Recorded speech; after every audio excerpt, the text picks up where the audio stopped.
Today I'm going to break down exactly how business acquisitions work in plain English. After doing 7 deals myself and helping hundreds of my students complete their first deal, I've learned how to kind of talk through this complex process in a way that most people can understand. Whether you're looking to buy your first business or you just want to understand how M&A works, this video is going to give you the complete picture. Let's start with the basics. What is a merger? A merger is when two companies come together to form one company. And you can think about this with ExxonMobil. It used to be Exxon and they used to be Mobil. They decided to merge together from two companies into one, becoming ExxonMobil. One of the main reasons why companies do this is to increase their competitive advantage. They combine their resources, they combine their market share, and the value of them together is much greater than two separate entities. This is usually happening between two similar sized companies in the same industry. Okay, so now what is an acquisition? An acquisition is when one company buys another company. An example of this would be when Facebook bought Instagram. Now, Instagram is underneath the Meta platform. It is simply one company taking ownership of another. Now, this approach is more common with different sized companies. Typically, a larger company or same size company is buying a smaller company or competitor, or even trying to get a plant in another industry. Happens with all shapes and sizes of companies. Now, what are we focusing on? We're focusing on small business acquisitions, which typically take place between $500,000 in purchase price all the way up to about $5 million. Now, there are some students, including myself, who have done larger deals, but typically those are the types of deals that we're focusing on. You have one owner who is buying another owner's business. Now, typically the first of these acquisitions are going to happen locally to where the buyer is, although many of our students have bought out of state and in different areas of the country. Some examples of really profitable local businesses could be HVAC, plumbing, and one of my favorite, accounting firms. These deals are happening every single day, but nobody is talking about them. Now, if this is something that you want to do, you need to define your goals clearly. Are you looking to replace your income, or are you just trying to have another side income coming on in and still keep your W-2? Most of the students in our program actually continue to keep their W-2 while now making over 6 figures in cash flow every year from their acquisition. Do you want to work in the business to be an owner operator, meaning you bought that business and now you're the one running the day-to-day? Or more like my own strategy, you're buying businesses that already have a general manager or the seller wanting to stay on, and then you do not have to run the day-to-day. Another thing to think about is what industries interest you. Now, it doesn't mean that you have to have a background in it or you have to be an expert in it, but rather, if this is something that you are going to acquire, it's going to be a part of your life for the next 5, 3, 10 years. You have no idea how long you're going to have this business, so pick something that you're actually kind of interested in, or something that you don't mind learning more about, because the more that you're interested in learning about the business, the more you're going to be able to find different ways in which you can scale that business and be more profitable overall. Last but certainly not least is how much time can you commit? Now, this kind of goes back to how you're going to run it, whether you want to be an owner operator running the business day to day, working over 40 hours a week, or are you going to be an owner that delegates that to a very capable GM, or keep the seller on, give them some equity, they now become the GM and they run the day to day, and you now work a part-time role in the business. It all depends on what your goal is and what are your time constraints. Okay, so here's the target criteria: between $500,000 and $5 million in purchase price. We at least want to see profit margins between 15 and 35%. That's the golden ratio. If it's higher than 35%, it doesn't necessarily mean it's a better business. It just probably means that the owner is doing all of the work. So we're looking for businesses that have margins that are healthy, sustainable, and they have a team that is doing the day-to-day business. Also, you should have some geographic locations that you're focusing on. Don't just look all over the US unless you're willing to move to wherever you're finding that business. Try to start around where you live, and if you can't find anything, start to slowly increase that geographical footprint that you're looking at until you find a deal that fits into your buy box. Then, if you have any industry preferences, maybe you have a background in construction, or maybe you have a background in financial accounting and you think that that would be a great business to go and utilize some of that experience, that's awesome. So look into your resume, look into your background, pick out the things that you enjoy doing and the things that you have relevant experience in, because that's going to help you in having those conversations with the lenders and having the conversation with the broker and the seller to convince them that you're the right person to buy their company. Last but not least, the management structure is key. Again, if you're like me, you want to buy companies where you are not going to be running the day-to-day. So we have to find deals where the general manager is running the day-to-day and they are conveying with the business, they are coming to the new owner, or the seller is willing to stay on for at least a few years and act in that role. That's key. Now, if that is not important to you because you're willing to run the business yourself, you open up a lot more deals that can fit into your buy box. But if you're focusing on building a portfolio of cash flowing businesses, then that's the strategy that I recommend. Okay, so let's talk about the initial approach. approach. So when you first get in contact with a broker, let's say that this is a listed deal. So a seller has hired a broker to list their deal on the marketplace, and you're reaching out. There's going to be kind of that professional introduction. You're going to tell them who you are, what your background is, and why you're interested in purchasing this deal. Now, the broker is probably getting a bunch of different calls, sometimes from a lot of people that are just kicking the tires, and they have no real ability or interest in buying the business. So make sure that you're hitting him with the things that he's thinking about first, which is, I can provide a proof of funds that I'm a serious buyer. Now, these proof of funds is not going to be a picture or a PDF statement of your bank account. The way we're structuring this is that you are getting pre-qualified with an SBA lender. They're giving you a pre-qual letter that says they're willing to work with you up to a certain amount, and you're going to use that as a proof of funds to share with the broker. This shows them that you're serious. It shows them that a lender has already qualified to work with you, and you're going to go right to the top of the list to talk to with the seller. Some of the key questions that you need to go through when you're having that conversation with the broker and the seller. 1,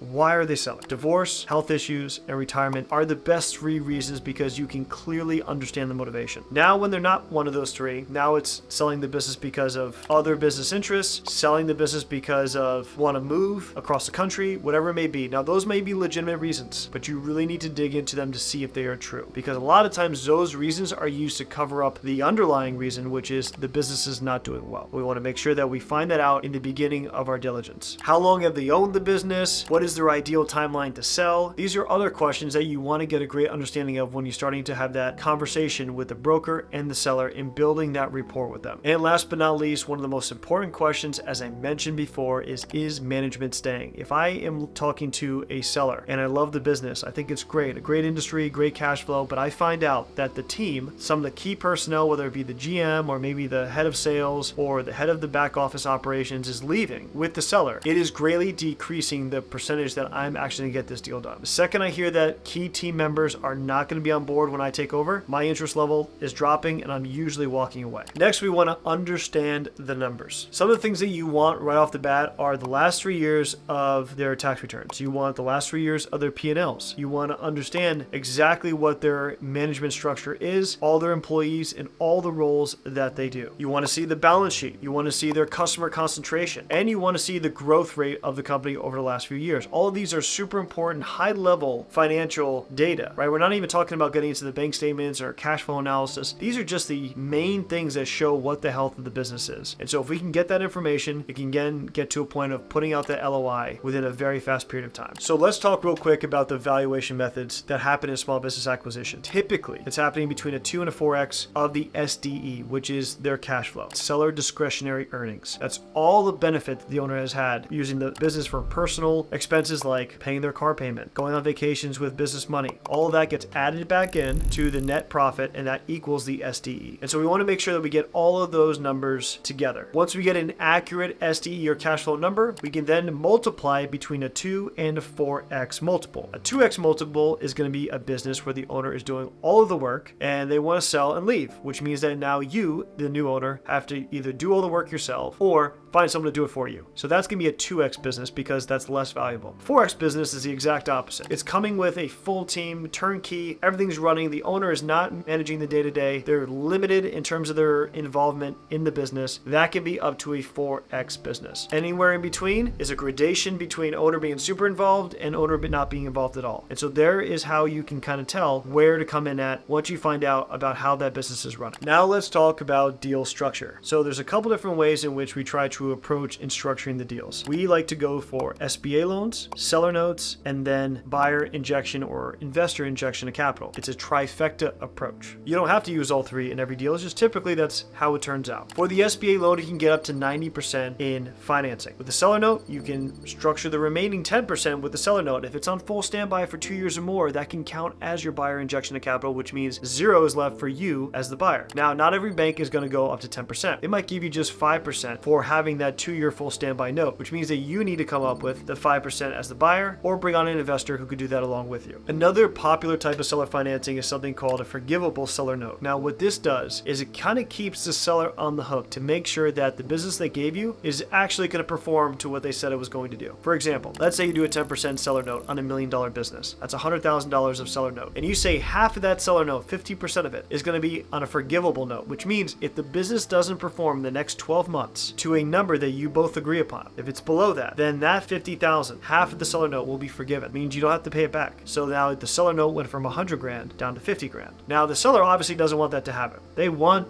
for you to pay him out on that 100 grand that comprises the seller note. And so they're going to do everything they can throughout that entire year, which is the timeline for the test, to make sure that you are maximizing the business. They're helping you out with any questions that you have. And so it's a win-win. You hope to pay that 100 grand to the seller because you hope the business does well, and the seller wishes that as well. So your incentives are aligned. This is one of the most popular things to do with the structures of the seller note. All right, so let's talk about due diligence. This is the most important aspect of business acquisition, because if you don't get this process right, if you don't do the due diligence correctly, you're going to buy a bad business and you're going to end up losing a lot of money. So this is where the rubber meets the road. This is where you do not skimp. This is where you put your focus in to make sure you're doing the best you can, because this is where you are getting every single bit of data on this business and analyzing it to know whether or not this is something that's going to benefit you or if it's going to be a detriment to you. You're doing a financial analysis, at least over the last 3 years. Bank statements, tax returns, P&Ls, everything that has to do with finances. Second, you're doing a legal review. You're going to make sure that there's no pending lawsuits against this company. You're making sure that there's no litigation and that's currently going on, or anything that's out there where it's against your license on the business or any kind of risk to the reputation of the business. You're doing a customer analysis to make sure that you don't have customer concentration. Because imagine if you have 10 customers who each pay you $100,000 a year, and that equals $1 million in revenue. If one of those customers leaves, that's a 10% reduction. That's $100,000 you just lost. That might be the difference between making profit and barely making your debt payments. So we want to make sure we don't have customer concentration, that we have plenty of customers. If we lose one or two, it really doesn't do anything because we're gaining the same amount that we're losing. Next is looking at your employee contracts and your vendor contracts, making sure that employees are being treated fairly, they're getting paid market rate or better, that you have clear stipulations of what you expect from them. The same thing with your vendors. All the pricing that the seller was getting, make sure that's in a contract so that you can continue to benefit from that same pricing. Also, one of the most important parts of due diligence is making sure that the equipment that you are buying is in good shape. There's plenty of times where I've heard where someone buys an asset-heavy business like a trucking company, finding out that a lot of the equipment is super old and needs to be replaced soon. That is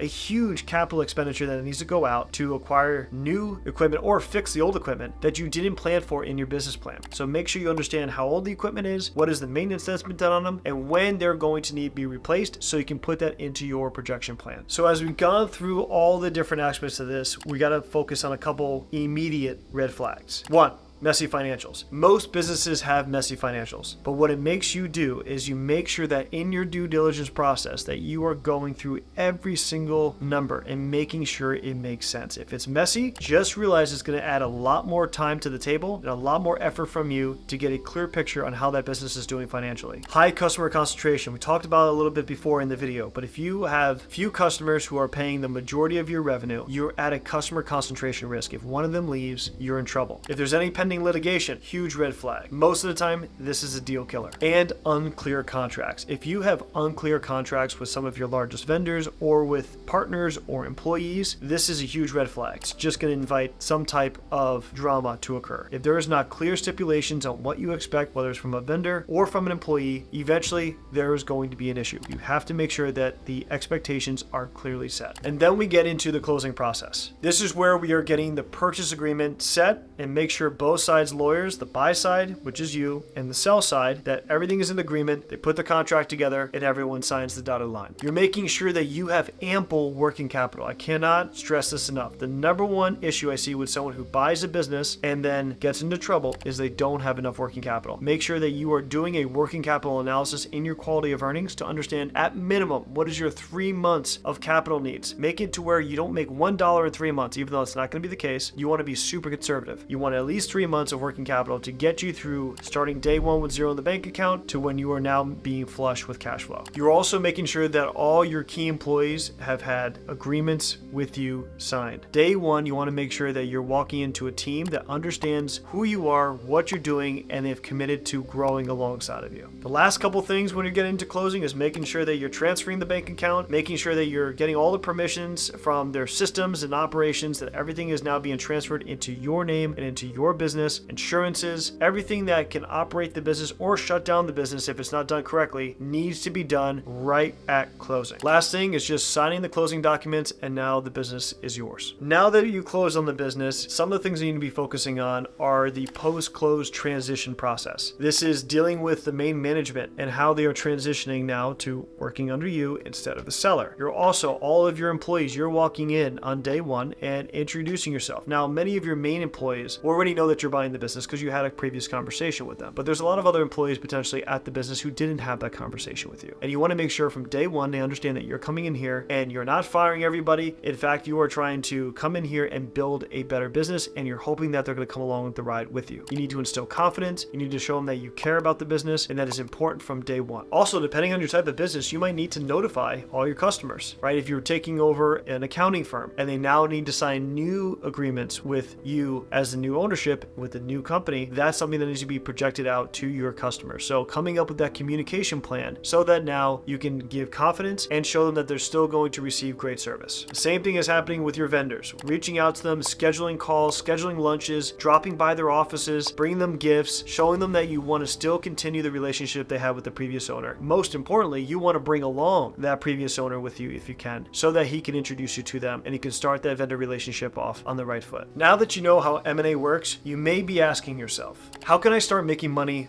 with this? Well, the good news is the barrier to entry is now at an all-time low. I'm helping hundreds of students acquire their first business with little to zero down. Many of these students were former teachers, accountants, 9-to-5ers who were done with the typical W-2 lifestyle and now wanted to become business owners. And I want you to be my next success story. If you want to learn how to get started with this, you can check out the link in the description to learn more. Thanks for watching, and see you in the next one.